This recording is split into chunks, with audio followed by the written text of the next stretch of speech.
Hello, viewers, and welcome back to another CTC Spotlight segment. We're going to be having Max DeFabio interview a very special star guest, Jennifer Porter.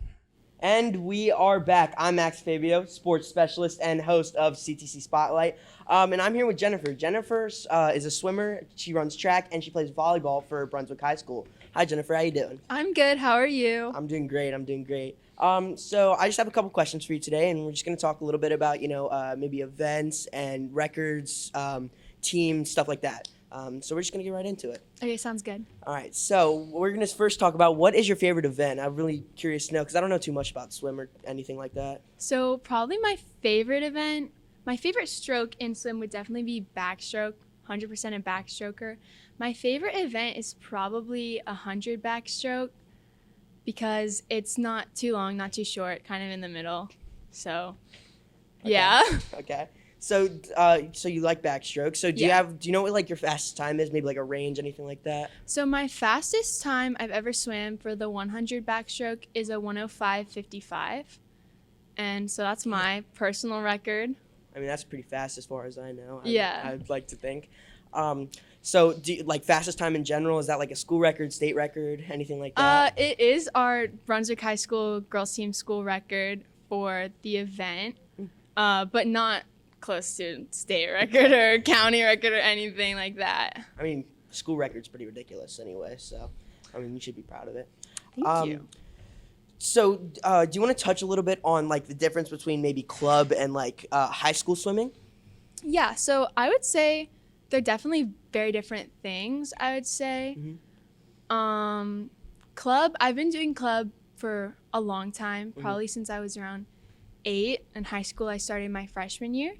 So I would say club practices, you probably have more practices a week and they're generally a little bit longer, obviously depending on the level that you're doing. But my club practices typically range, I have a couple that are 1 hour, most are an hour and a half, and some are 2 hours. But high school practices are always an hour and 15 minutes. So that's one difference. And club is really more of like very much technique based, I would say, in training. We do a lot of training on techniques in practices, and we do a lot of set work like that. And we also do more strength training outside of in the pool practice. We do strength training like in the gym, that sort of thing for club. When high school, I think one good thing about high school is that it's really a lot of just getting laps in and like actually doing the swimming, doing all the cardio and that sort of thing. So that was really helpful for me, especially my freshman year, just getting all of the extra practice in to do that. And it's also really fun because it's like your friends from school, but in a sports setting. So that's always really fun for high school. So do those happen at the same time, like clubs in high school? Or? So they do. So my club season starts around, the winter season starts around August. And that continues until around March. And for high school season, it starts November and continues till February. So they do overlap there for a couple months. So it's mainly like during school year? Okay. Yeah. And so I heard you talk a lot about like training, strength training for clubs or for like club swimming. Can we talk about that a little bit? Cause like, is it more intense? Is there more of like a schedule that you need to follow for that? I would definitely say like club is more intense, but it's because you could do high school and just do it as like a fun thing, or you could be super serious about it. But I feel like for club, definitely everyone there is super serious about swimming. It's something that we're all kind of passionate about and that we all want to like really do. So do colleges, if they want to offer you for swim, do they look more at like, I don't know, like club swimming than high school, or would they look more at high school? I honestly think they would look at both. I think they would look more at your times. Oh, okay. So they would look at both club times and high school times, I would say. So during the school year, so this is all going on, and I know you also come here at CTC. So how do you kind of balance, getting good grades and swimming and your 2 other sports that you play? Like, is there a lot of like organization there? Yeah, so it's definitely a lot. I would say like the biggest thing is I have to make sure I'm always scheduling because it's definitely a lot. So I'm in 6 classes right now, And there was a period of time where I was doing a volleyball practice, 2 swim practices, and like an extra club after school as well. So it was definitely a lot, but I guess it kind of, the sports and clubs always like come and go in like different seasons. So it just depends on when, like how heavy the workload is. And But you're a junior, right? yeah. Okay. Do you have any offers from any colleges? Any like D3 anything? No offers, but I've talked to some D3 schools, just getting to know them. Yeah. Do you have any like set plans that you like want to do for your like with your future, like jobs that you might want to do? Probably I'm looking into, it doesn't have to do with swimming, but I'm looking into like television producing probably is where I want to get into. Okay. And so before I ask you one of my last questions, like is there a college that you want to go to like more than all the rest? I'm going to be honest, not really. I'm still Okay. looking. I like have no clue where I want to go. Have you visited anywhere? A lot of places. Okay. And if you could pick like any college for swimming that like would offer you like a scholarship, what college would you pick? Do you not know? I don't know. Okay. I don't know that much about swimming in the college level because like realistically the best I could probably do is D3. And so I haven't really looked at that many schools because generally I think I want to go to a bigger school and most of those are higher level. So before I wrap up, I want to talk a little bit about track. Do you like? Is there a main event that you do like more than all the rest? So for track, I joined track my freshman year kind of as like a conditioning thing for swim because I wanted to stay fit and stay in shape for that. But I started doing high jump and I really liked it. So I can't say I'm as good as that as I am at swim, but Okay. it is definitely something fun that I really like to do. All right. Well, thank you for your time. That is all the questions I have. We will be right back where we do a little game show with Jennifer. So Oh. we'll see you in just a second. And we are back. Jennifer, can you confirm you have no idea what we're doing here today? No clue. Well, we are playing Heads Up. So the object of the game is the person with the phone, they put it on their forehead, and the other person has to give them context clues to try and figure out what the word is on the phone. And so we're going to do miscellaneous items, and it's kind of just like everything, like literally everything. So I'm going to start us off, and she's going to try and, give me the clues or whatever. Okay, sounds good. Okay. It's like when you go to the airport and you need like a car, but it's not a rental car. A taxi? Yeah. Like Your sleeve? no, like A shirt? under the sleeve. Your arm? Yeah. When you're like outside and the UV's really high and you don't wear sunscreen, you get Sunburn? yeah. It's like you'd wear it with a suit like around your neck. A tie? Yeah. You have like they use it like it like goes in the morning and you can't turn your high beams on when you're like it's The like sun. no, like you can't turn your high beams on when you're driving Your car because isn't working. no. Like this is like there's like a machine that makes it for like scary movies or whatever. What? Skip it. You use it to like cut the grass. A lawnmower? Yeah. You read it. A book? Yeah. Oh, you. What was the word? Fog? How does that relate to high You beams? can't turn your high beams on when you're driving. I mean, you through can. fog. You just can't see. anymore. Why would you want? Here you go. You want to see when you're driving, okay? Yeah. Well, the Wait, fog. okay. Okay, you click play. Play. Yeah. Play there you again. Okay. go. Yeah. Start. Okay. My turn. Okay. I think I was pretty good. Not the high beam part. It's like a joke is like what? Like it's Funny? like yeah, there you go. Like you have to buy them to go to like a game or like Tickets? movies. Yeah, there you go. It's on your foot and it's like Shoes. no, it's like I can't say it without Skip. yeah. This. Your palm. No. Your hand. Yeah. Sorry. It's what tells time. Watch. A clock. Yeah. They like take care of your teeth. At the dentist. Yep. When you're shivering outside, it's what? Cold. Yeah. It's this. Your leg. No. Your Right here. ankle. Yeah. it's like when a bunch of food is on a plate.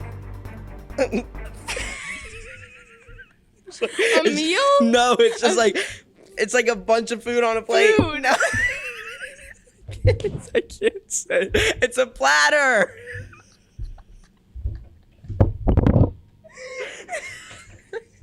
So I think I won. I don't think so. I think I should have won. I got 7. You got 5. I got like 10. I remember.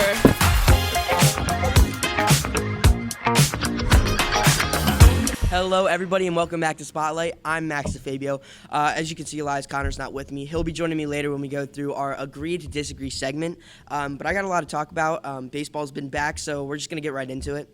The Dodgers, off to their expected hot start with Mookie Betts being the star of that team, not Shohei Ohtani, which is pretty surprising to me. But they were the first NL team to reach 10 wins, so I think they're just going to keep rolling and keep getting better. The Phillies were the number 1 ranked bullpen in the preseason going into it, and that's really backfired. I feel it gave them like too much of like a I'm good, we're good type feel, and I think it'll get better as time goes on. But right now they're really cold and they really need to pick it up. The Orioles is doing their thing, obviously playing really well. Jackson Holiday came up last night, played his first MLB game. He went 0-4, 2 strikeouts, but give him some time to develop, and I think he'll be a phenomenal player. Pirates, Tigers, and Red Sox also off to hot starts. A little unexpected, but you take it as it is, and those teams, they're having a great start to the season, and we're just going to see how that goes. Per usual, Acuna, the Braves, Matt Olson, that team playing phenomenal. They're playing out of their minds. I mean, they really are. They were down 8-0 to the Chicago Cubs. They ended up winning that game 9-8. Strider, everywhere you look on that team, it's just stars all around, no matter what. You got A.J. Minter, you got Strider, you got Matt Olson. You just got all these great players, and that's just one of those teams that'll always probably put up 100 wins, especially with a team like this. And I'm going to go ahead, and I'm going to give my way too early top 10 teams. I'm going to go 1, 2, and 3 in no particular order. I have the Dodgers, the Orioles, and the Braves.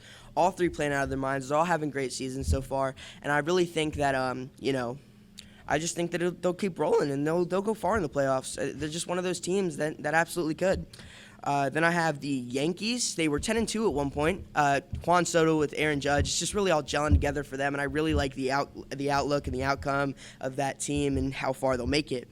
The Pirates are going to be number 5. They're getting some good wins. I mean, they beat the Orioles. They're beating teams that we didn't expect them to be, and it's great for them. I'm really happy. I'm here for it, and I love seeing them perform in the way that they've been performing. So I'm sorry. I hope it keeps going well.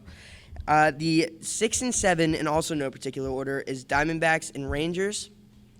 They both appeared in the World Series last year. They got to go on this list no matter what. Ketel Marte, Corbin Carroll, they're off to a bit of slow starts, but I think they're going to pick it up. Zach Gallen, he's playing pretty well. The Rangers, Adolis Garcia, Corey Seager, obviously having amazing seasons. We're going to see how that pans out as well. Do I think the Rangers will go back-to-back? Probably not. I think that's one of those teams that just had a great year last year, and I just don't think it'll happen again. But at 8, I got the Tigers. Tigers, again, just like the Pirates, they're getting wins we didn't know they could get. They beat the Orioles once. They're just beating these hot teams. And honestly, it's pretty entertaining to watch. They're a good team. They're hitting well, and there's no flaws on that team right now. 9 is the Cubs. The Cubs, they did take a rough loss to the Braves where they were up 8-0. I just talked about that a little bit. But they are one of those teams, again, who are just getting the great wins. All these teams who are, not expected to do much this season are still getting these great wins, and that's what we love to see. Number 10 is the Phillies. I could have put a lot of teams on this list, but I am a little biased. I'm a Phillies fan myself, but I could have put a lot of teams here, and I just think that the Phillies will really start to pick it up mid-season, postseason form soon here. I think that they're going to end up reaching 100 wins, and I know that's a little weird to say since they're, usually one of those teams with cold starts, but we'll see how that goes. I'm really excited to see if their bullpen does pan out. The loss of Craig Kimbrell was probably the best thing that happened to them, even though he's like a historic closer. So that's pretty much all I have to talk about baseball. But I'm going to talk a little bit about the men's tournament, which wrapped up on Monday night. The UConn Huskies go back-to-back and beat Zach Edey and Purdue. 61% of Purdue's points came from him. He had 37 on the night. But Clingan, when he was guarding him, you could just tell that Edey was not ready for the physicality and the defense that he could play. Edey really didn't play anybody like that all tournament other than Clingan, and it really did show last night. or I'm sorry, Monday night. This also marks one of the only times that in both the men's and women's national championship, a Big Ten team was represented. Iowa in the women's, Caitlin Clark, they took the loss to the undefeated South Carolina, and obviously Zach Edey and Purdue in the men's, they took the loss to the repeating champs. UConn, largest point differential in any tournament run ever. It was plus 140. They were blowing teams out by 30. They were blowing teams out by, I saw a win by 35, I believe. There was a 20-point win. I mean, it was just an absolute massacre from them. And for those of you that are going to say, everybody says it, it wasn't a deserved run, and they really didn't face any hard teams. They played SDSU. That was a team that went to the national championship last year. That was a team that, they've still got a lot to prove, and they wanted to go back-to-back, but UConn they just destroyed them. I mean, seriously. And then Alabama, again, another one of those magnificent teams, and just dismantled that team as well. And then, obviously, Purdue, Zach Edey, he's 7'2" or whatever. I mean, with the height there, and he's just hard to lock down, and they did end up doing it. But, yeah, that's pretty much all I got today. We will be right back with Elias Connor for our Agree to Disagree segment. See you in a minute. Hello, and welcome back to this segment of Agree to Disagree. I'm here with Elias Connor, and we're going to just touch on Bronny James. We're going to touch on how he did in college. We're going to touch on if he's going to perform in the NBA and just all that type of stuff. So, Elias, you want to start us off? Bronny James isn't going to go anywhere in the NBA, ladies and gentlemen. He isn't going to go anywhere in the draft. And now that he entered the transfer portal, when he does get rejected from the draft, which is bound to happen, he's going to transfer to Eastern Michigan Tech Christian University Community College. And he's not going to do anything. He's still going to average 4 points and 1 rebound, 0.5 assists. Bronny, he needs more years to develop. He had so much hype in high school. Mm-hmm. He had so much hype in college. And this hype has carried Bronny, just because of LeBron. Bronny, he isn't going to go anywhere. He's going to become an average 0.5 points per game player, and he's going to go down to the G League. It's bound to happen once his dad retires, and we all know this, and we're just waiting for it to happen. But believers like Max think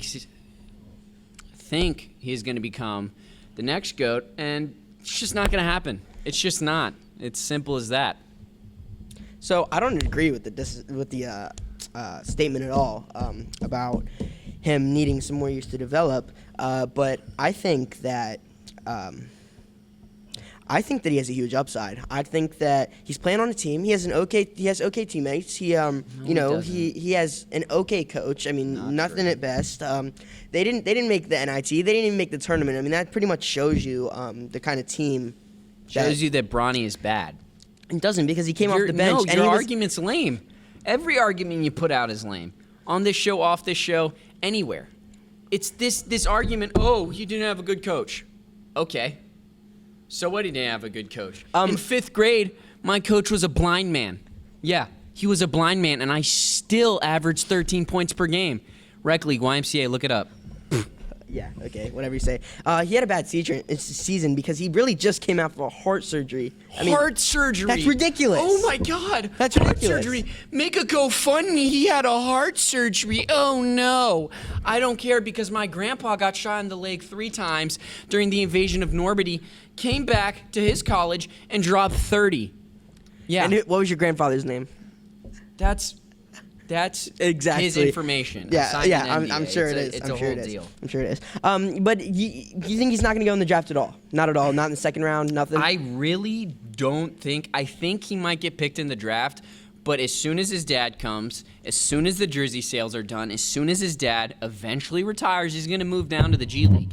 He is not a good player. He is carried by the fact that his dad is LeBron. If his dad wasn't LeBron James, he would be playing overseas right now. And he would be playing in the Bulgarian 3rd division. I don't think so. I think that... No, it's true. It's true, Max. So you're a soccer fan. You're a soccer fan. And if Messi was your dad, you think that you would be, an okay player, but because Messi is your dad, then you're going to be the next GOAT. That's what you think? Is that your argument?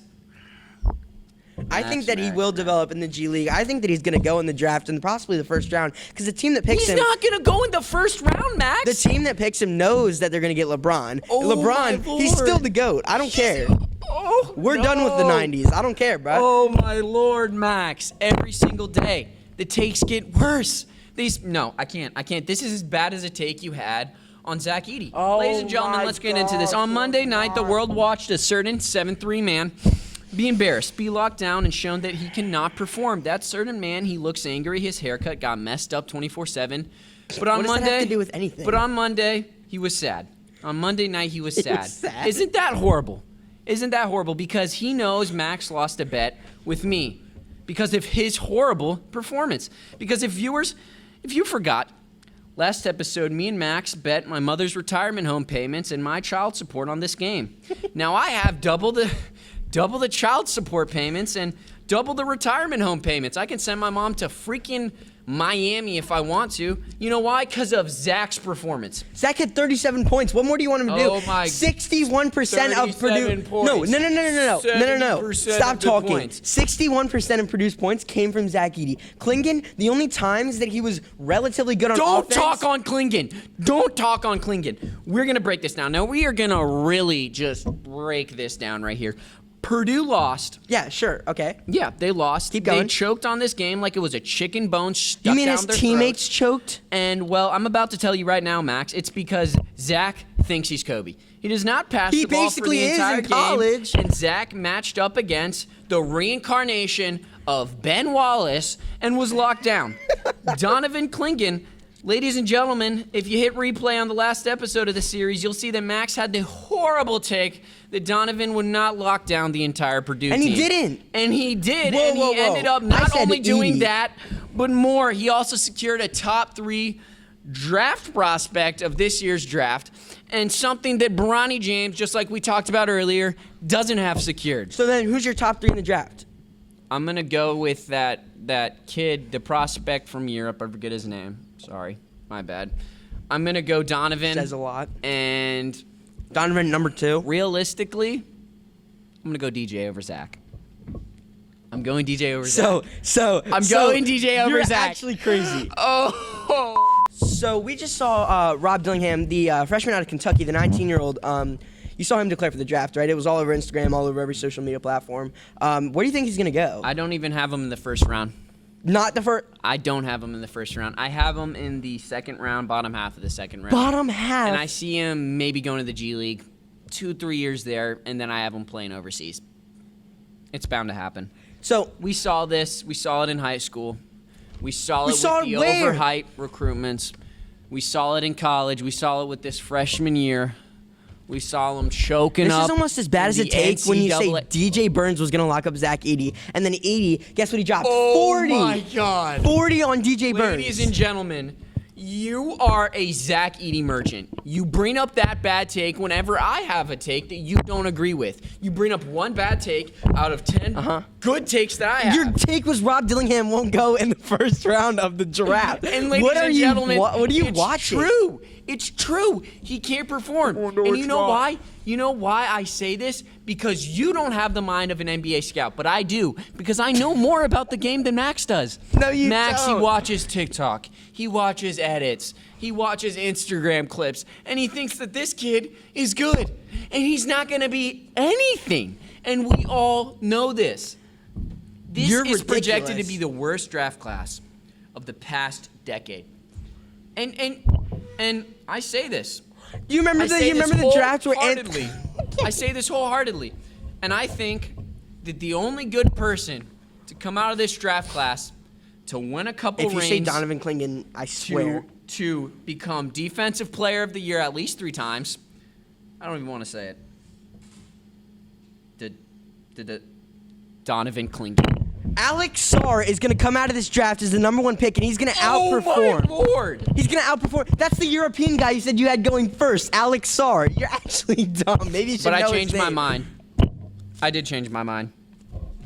I think DJ Burns is going to go first. Are you? Donovan second. I don't even think I can be European on kid this third. right now. You're actually stupid. No? Okay. So that's all for Agree to Disagree. I'm Elias Connor. And I'm Max Fabio. Have a great night.